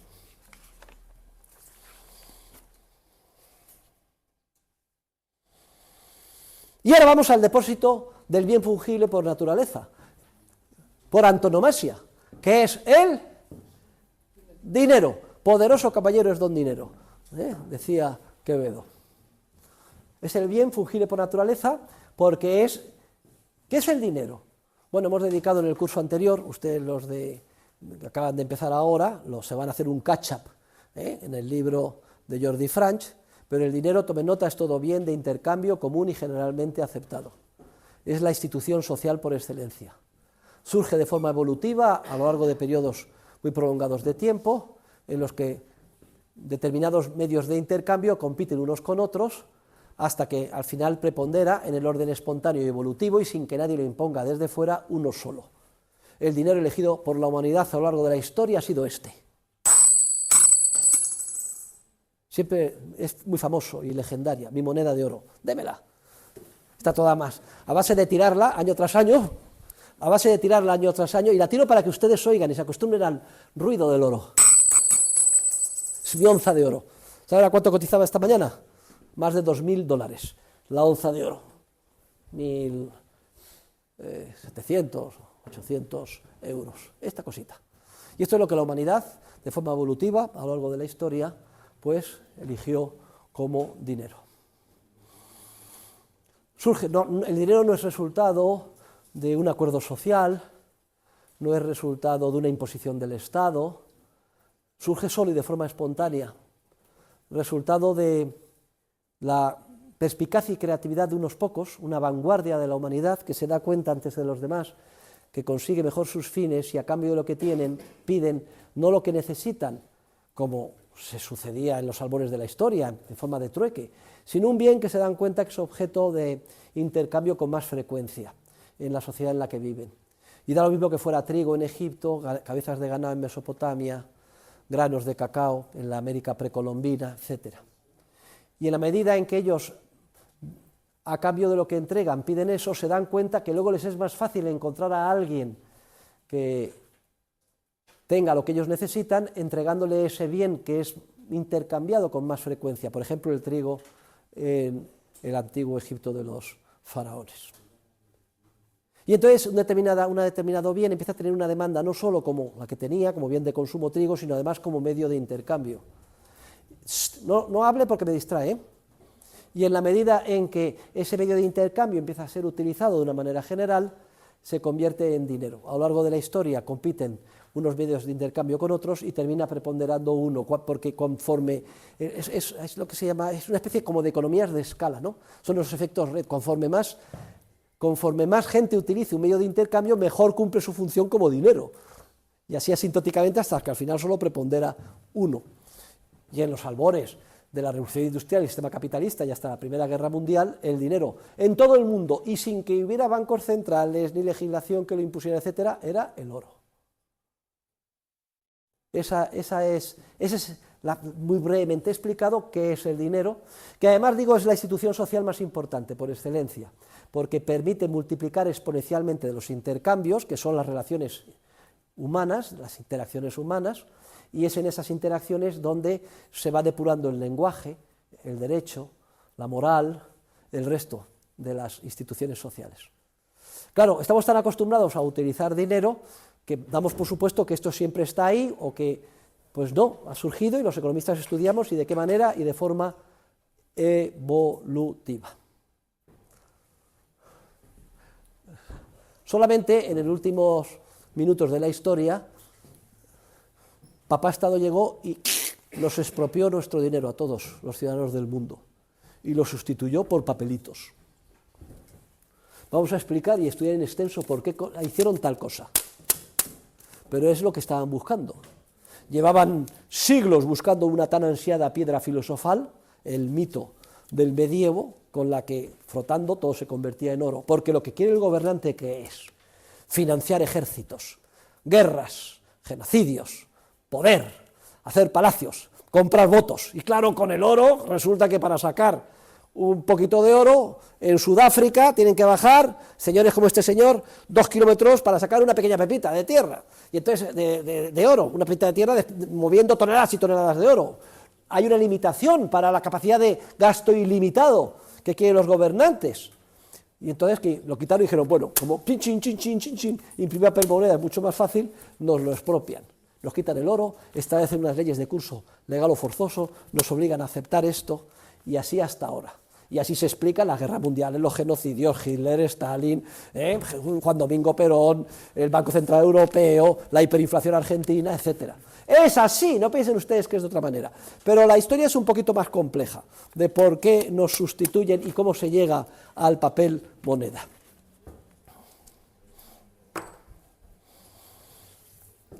Si yo deposito dinero a cualquier persona, voy a hacer un contrato distinto con Carlos al que he hecho antes. Oye, Carlos, mira, tengo 50 euros, pero me da miedo porque voy a ir al gimnasio de que los pierda. ¿Me los puedes guardar? Y Carlos, que es muy amable, dice, sí, yo te los guardo, se los guardo, profesor. Ojo, aquí desde fuera se dice, parece lo de antes, no tiene nada que ver, es un contrato, guarda o custodia, a la vista, yo sé que lo tiene Carlos, y que en cualquier momento que te lo pida tú me los vas a dar, ¿vale?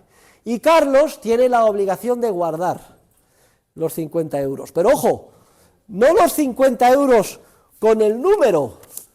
Carlos se puede gastar en cualquier momento este billete de 50, siempre y cuando mantenga el tantundem a mi disposición, para que en cualquier momento que yo le pida la devolución de los 50 me los devuelva. Oye, devuélveme mis 50 euros. Sí, profesor, y me da estos. No son los mismos, pero me da lo mismo. Tampoco eran los mismos granos de trigo ni las mismas moléculas de aceite cuando yo pido la devolución. Los 50 euros es bien fungible por antonomasia.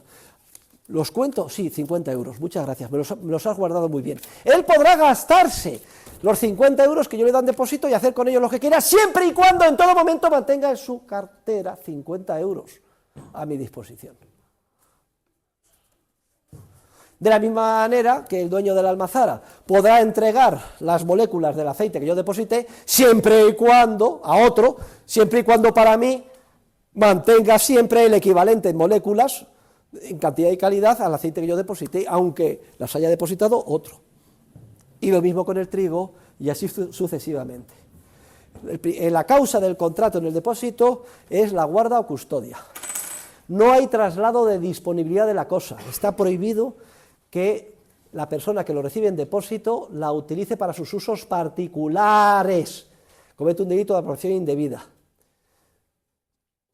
Claro que puede utilizar las cosas sin individuo que ha recibido, siempre y cuando mantenga siempre el equivalente en cantidad y calidad a disposición del depositante. Él tiene su cartera, mete los 50 euros y se va y se los gasta yendo a una discoteca, pero sabe que tiene otros 50 en la cartera para que en el momento en el que yo se los pida me los devuelva.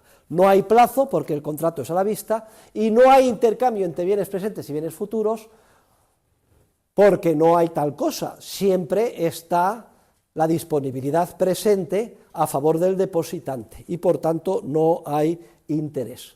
No solo no hay interés, sino que quitando los depósitos entre amigos, Carlos es amiguete y me deposita. Joder, ya está el pesado este profesor diciendo que le guarde. Bueno, pero tampoco me cuesta tanto trabajo, ya me has quedado bien con él y de paso me hago el simpático y me sube la nota, bien. O en un padre y una madre, pero a nivel profesional, la guarda o custodia tiene gastos, se incurren riesgos, gastos de seguro, etcétera. En los casos de los depósitos, lo normal es que el depositante tenga que pagar al depositario el coste o el precio de la guarda o custodia a la vista del correspondiente bien fungible o no que se le entrega. Luego, el flujo de pagos es radicalmente distinto en el préstamo y en el depósito, porque en el préstamo, transcurrido el plazo, el prestatario, el que ha recibido el dinero, tiene que pagar al prestamista el interés. Mientras que en el depósito, el que entrega el dinero tiene que pagar al depositario, al dueño del depósito. ¿Qué es esto de un depósito en el que en vez de pagar yo al dueño del depósito, el depositario que lo recibe me pague a mí? Aquí hay algo raro, algo huele a chamusquina.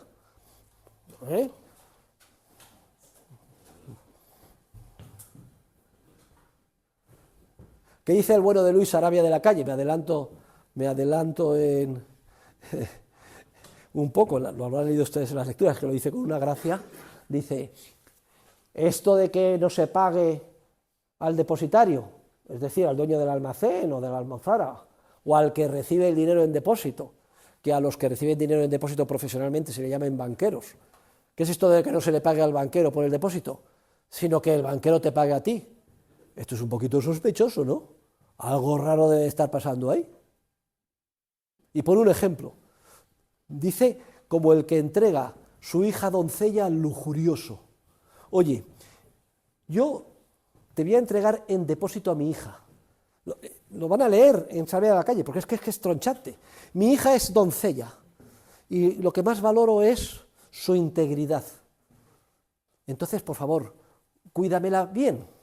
Normalmente, el padre que se va de viaje y entrega al amigo a su hija para que se la cuide, su doncellez, tendrá que pagar a ese amigo, tendrá que pagar, pues, la manutención, el equivalente al alquiler de la casa, etcétera. Toma, y además te pago para que hagas frente a los gastos. Pero razona Luis Sarabia de la Calle con una gracia tremenda, dice, pero no, lo que sucede con los bancos es una cosa curiosísima, es como si el amigo que lo recibe dice, no te preocupes, no solo no me tienes que pagar, sino que te voy a pagar yo 1.000 euros al mes. Esto huele a chamusquina.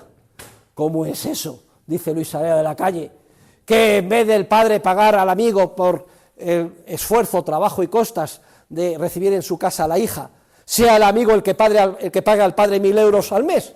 Esto huele a chamusquina. Dice, esto es que, como el que entrega su hija doncella al lujurioso. Lo más probable es que el lujurioso lo que quiera es cepillarse a la hija, o ponerla en la calle, a producir para poder pagar. ¿Sí o no? Eso es lo que dice Luis Sarabia de la Calle. Dice, y eso es exactamente lo que ocurre con la banca. Porque en vez de pagar nosotros a los banqueros por el esfuerzo de guardia y custodia los depósitos, resulta que los banqueros nos pagan a nosotros, o exigimos incluso que nos paguen a nosotros. Esto huele a chamusquina. Algo huele a podrido en el reino de Dinamarca. ¿De dónde es esta famosa conocida frase? ¿De quién? No, nadie sabe. Coño, dramaturgo inglés, siglo de oro. William Shakespeare. Bien. Obra famosa, Hamlet. Hombre, muy bien. Oigan, son ustedes una clase de gente culta y formal y madura. Son el orgullo de la Universidad Española. ¿Qué pasa, por tanto, si el depositario incumple la obligación de guarda o custodia y se apropia de la cosa? Comete un delito de apropiación indebida. Y existen múltiples sentencias, las cito, vayan a la página 16 del libro. El Tribunal de París, la sentencia del Tribunal Supremo en España después de la quiebra del Banco de Barcelona, explican perfectamente, bien es cierto que es en las primeras décadas del siglo pasado, que el dinero que tienen los bancos en depósito no es de los bancos, es de los depositantes, que tienen obligación de guarda o custodia y que en el momento en que incumplen el mantener el equivalente del tantunden a disposición de los depositantes cometen un delito de apropiación indebida.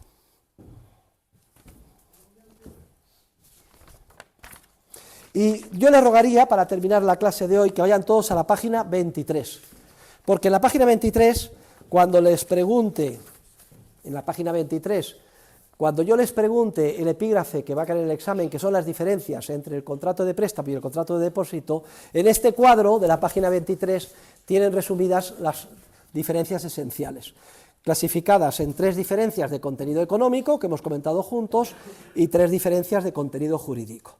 ¿Cuáles son las diferencias de contenido económico? A la izquierda está el depósito irregular, a la derecha el préstamo de dinero. Pues la primera, en el depósito no se cambian bienes presentes por bienes futuros, en el préstamo sí.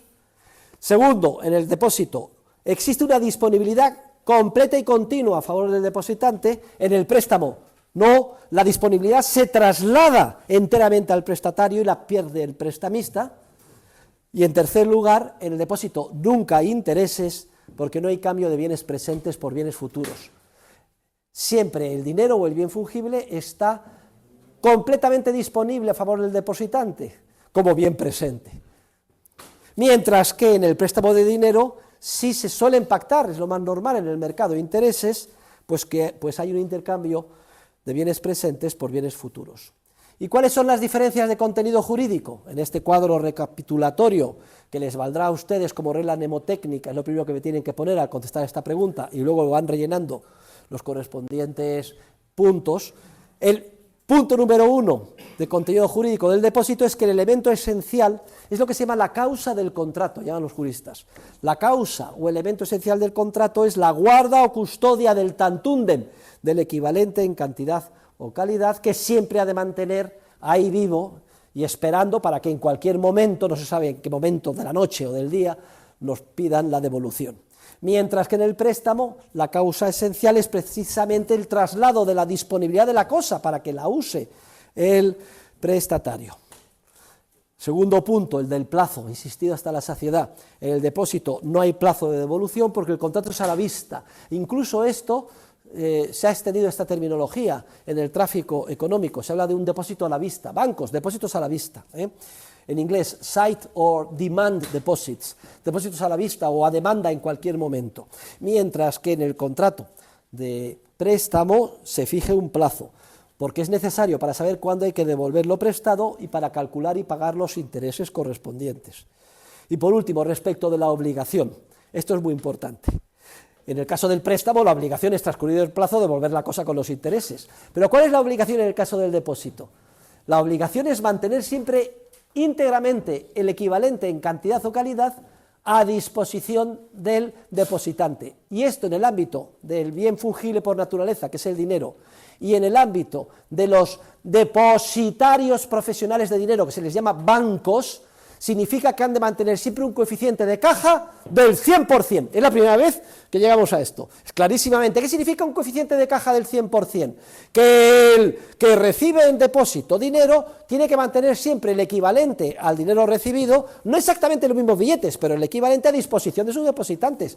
Por tanto, un coeficiente de caja del 100%. ¿Tanto depositado? Pues encaja exactamente el 100% de lo que ha recibido en depósito, lo tienen que tener los banqueros, y si no, cometen un delito de apropiación indebida. A partir de aquí, con esto termino los comentarios a este tema, hago una digresión sobre el descubrimiento por la ciencia jurídica romana de estos principios, que por otro lado, como han visto ustedes, no hay que ser Einstein para entenderlos. El derecho surge de una forma evolutiva, es otra de esas instituciones sociales, y por tanto la concepción dinámica del mercado de la escuela austríaca viene como anillo al dedo también para entender el surgimiento evolutivo de las instituciones, y es una de las contribuciones más importantes del fundador de la escuela, Karl Menger, que ilustra el surgimiento de las instituciones de manera teórica con el caso del dinero, pero luego añade que de la misma manera, en términos formales, surgen el resto de las instituciones, incluyendo el derecho y el lenguaje. Es otra institución social, el lenguaje. Nadie ha descubierto el francés, ni el español, ni el inglés, ni es resultado de un contrato social, es resultado de un proceso evolutivo a lo largo de un periodo muy dilatado de tiempo. Y hay un economista y jurista de la escuela austríaca muy importante, Bruno Leoni, que es muy importante porque es el que le indicó a Hayek que el origen de la concepción dinámica del mercado no se encontraba en Escocia, sino que era de origen continental, europeo y católico, mediterráneo, y tenía su origen en el derecho romano. Bruno Leoni, miembro de la Montpellier Society, yo no le conocí, murió trágicamente asesinado por uno de sus inquilinos, a los que fue a cobrar la renta. Y entonces fue increciendo el altercado, el inquilino se enfadó y le pegó un tiro. Bruno Leoni le echaba en cara que no le pagaba, y resulta que el inquilino se había pagado, le había mandado una transferencia y llegó después de muerto, o sea, fue una tragedia. Y Bruno Leoni tiene un libro maravilloso que se titula La libertad y la ley, tomen nota, Freedom and the Law, la libertad y la ley, lo tienen que leer todo, es una maravilla. Y explica cómo el derecho surge de forma evolutiva, en paralelo y un símil muy semejante a cómo de forma evolutiva se desarrolla también el mercado. Y allí hace una referencia al surgimiento del derecho romano, y pone en boca de Catón, y gracias a, lo podemos leer en la obra de Res Publica de Cicerón, como Catón decía que el derecho romano no se debe a la creación personal de un solo hombre, sino de muchos, y a través de una serie de siglos y generaciones, porque no ha habido nunca en el mundo un hombre tan inteligente como para preverlo todo, e incluso aunque pudiéramos concentrar todos los cerebros en la cabeza de un mismo hombre, le sería a este imposible tener en cuenta todo al mismo tiempo, sin haber acumulado la experiencia que se deriva de la práctica en el transcurso de un largo periodo de la historia. El derecho, queridos alumnos, no es resultado de la voluntad popular ni de un parlamento, no lo ha inventado nadie, ni mucho menos lo dictó Napoleón, es el resultado de un proceso evolutivo y consuetudinario en el que se plasma la naturaleza del ser humano, es una plasmación ontológica de nuestra naturaleza. Y así surge la ciencia jurídica romana. A lo largo de muchos siglos, los juristas romanos eran profesionales que defendían a las partes en los tribunales. El derecho no estaba codificado, pero ellos, a la hora de defender, descubrían, según la naturaleza humana, cuáles eran los principios del derecho de propiedad, las características del acuerdo, etcétera, y así se va depurando el derecho, y hay unos juristas clásicos, que son sobre todo Gallo, Ulpiano, Papiniano, cuyas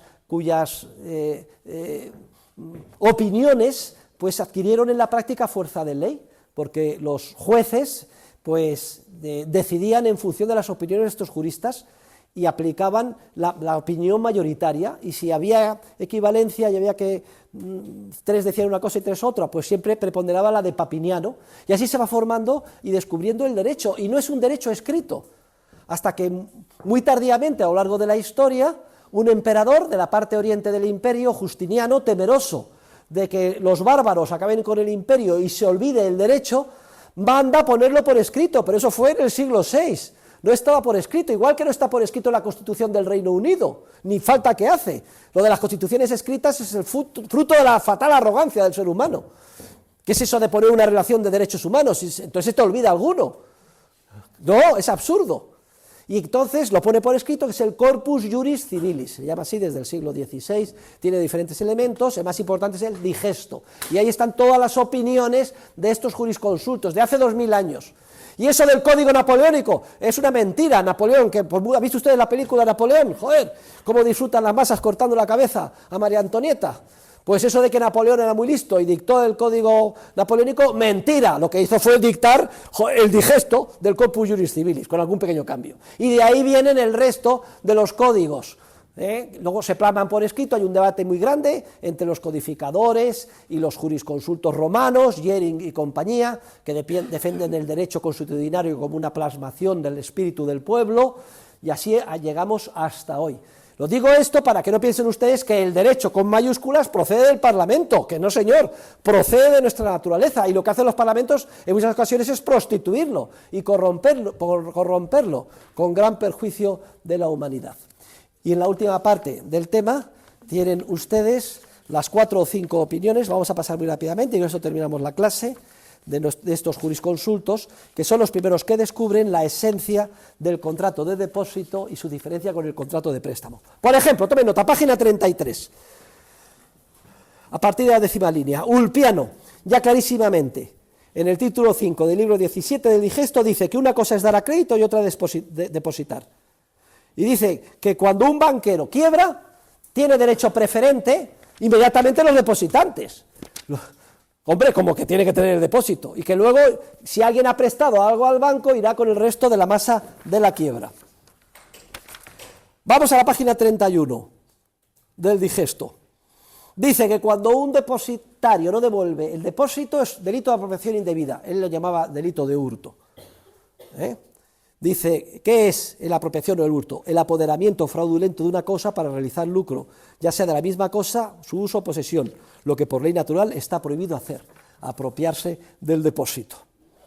Bien, ¿qué dice página 30? Ulpiano, lo mismo que los banqueros, que si alguno quiebra, primero pagarán los depositantes, porque lo tiene que tener a la vista, y luego ya veremos qué pasa con el resto. Y el último comentario, lo tenía recogido, que lo he visto esta tarde, en la página 32, ¿qué dice Papiñano? Dice que si alguien no devuelve y comete ese delito de apropiación indebida, tiene que pagar una sanción, y esa sanción en forma de interés. Y esto es muy importante, porque da lugar a lo que luego se llama en la Edad Media el depositum confessatum. Luego lo veremos. Las tres religiones monoteístas prohibieron los préstamos durante la Edad Media. Como una sociedad no puede funcionar sin préstamos, lo que descubrieron fue una cosa, vestir el préstamo de depósito. Oye, te deposito esto a la vista, y luego cuando venga dentro de un año, no, di que no me lo puedes devolver. Y entonces ya, sin ir al infierno, ni que te corten la cabeza, joder, no te lo puedo devolver, pues aplicando el digesto, interés, como sanción, y luego ya me lo devolverás. Entonces se visten los préstamos como depósitos, y esto da lugar a lo largo de la Edad Media a una confusión tremenda entre ambas instituciones que son tan claramente distintas, que da lugar al término depósito irregular, y confusión de la que se aprovechan los banqueros en beneficio propio, como veremos. Y con esto, queridos alumnos, hemos terminado de explicar el primer capítulo. Mañana vamos a ver de una tacada el segundo. Muchas gracias a todos.